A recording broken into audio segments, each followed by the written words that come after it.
So let's say you're out on a gig. Nothing crazy, but you just finished setting up for a concert. Hey, what's going on, Colonel? The show's programmed, you've done a few practice runs, and you're ready to go. Now, you aren't the best lighting technician to ever live, but you got a little bit of skill. You know what you're doing, but 5 minutes before showtime, your lights start flickering. They start to go on and off, and your console isn't talking to the lights anymore. You've lost control, and now you're starting to panic. What do? Whatever the problem might be, we're going to walk you through some troubleshooting steps to help you get up and running in no time.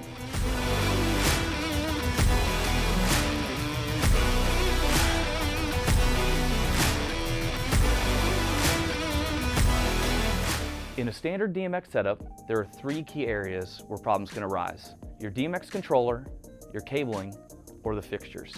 The first item to troubleshoot for your setup is the controller.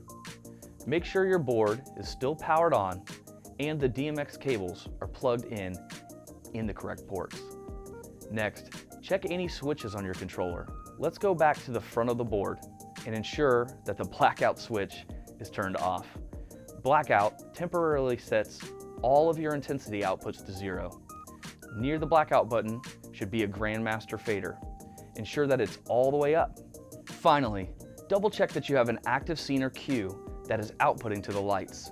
If this hasn't cleared up the issue, it's time to move on to the next components of your setup. The next thing to check down the chain is our cabling. Before you do anything, ensure that you visually inspect the lighting fixtures.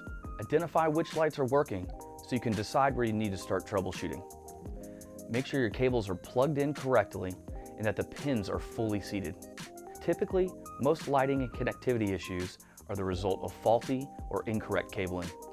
Once you've identified the break in the chain, it's time to check the cable itself.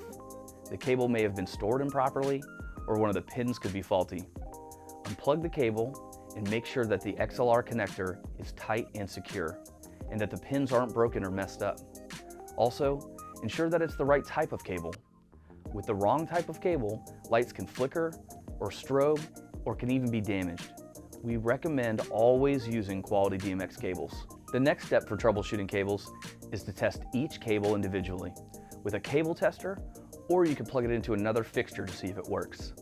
If all these fail, the best option is to simply run a new cable. Now that you've confirmed that your cables are working properly and your console is programmed correctly, it's time to troubleshoot the fixtures themselves. Make sure the light is powered on, that it's in the right DMX channel, and it's in the right DMX mode.